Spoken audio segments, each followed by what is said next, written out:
Hey guys, this is Dan, the retired broker.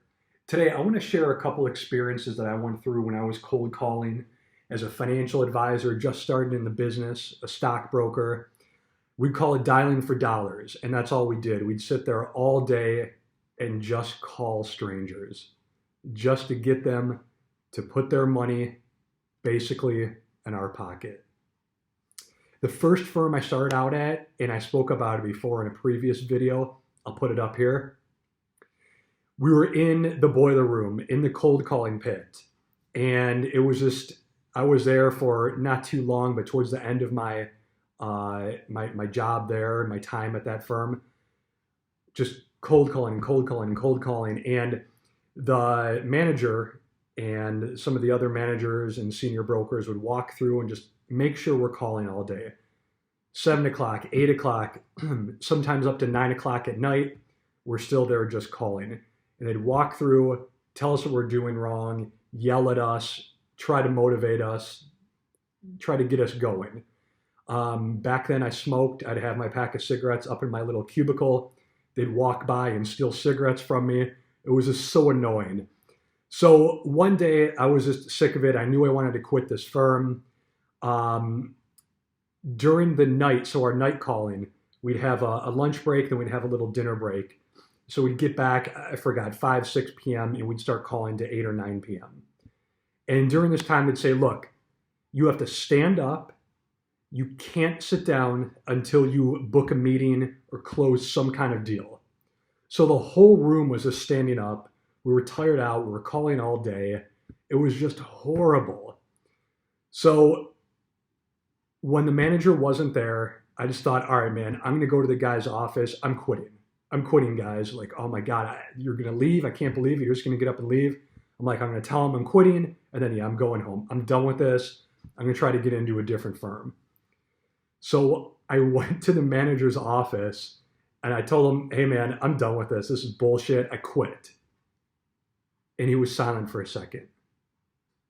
And he goes, get your ass back in there and get in those goddamn phones. And I was like, okay. So I was only like in my young 20s. So I couldn't believe it. So I get back and my buddy in the cold calling pit, he goes, what happened, man? Like, he told me to shut up and get back in the damn phones.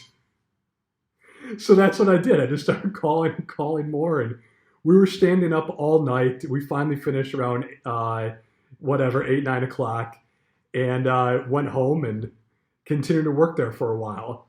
But he just wouldn't let you quit. And I think maybe a month after I called in and quit or something, and I went to a larger financial firm. But that was the life in these pits. It just, they don't care. It's just shut up and get on the phones. And look, I went through it and really, it toughened me up. It was a good experience looking back. I mean, I was clearly taken advantage of as a fresh out of college kid, but it really toughens you up and really hardens you. So I get to the large financial firm in a downtown market, 30th floor, suit and tie every day. We were cold calling there too. So I remember one night, so 4 o'clock, the managers would go home. At the bell, they leave. So we're there cold calling, the rookies, the guys with a small book of business. If you had under a few million, really under 10 million even, you're still there cold calling. We were there 6, 7 o'clock at night, and one of the senior brokers was still there.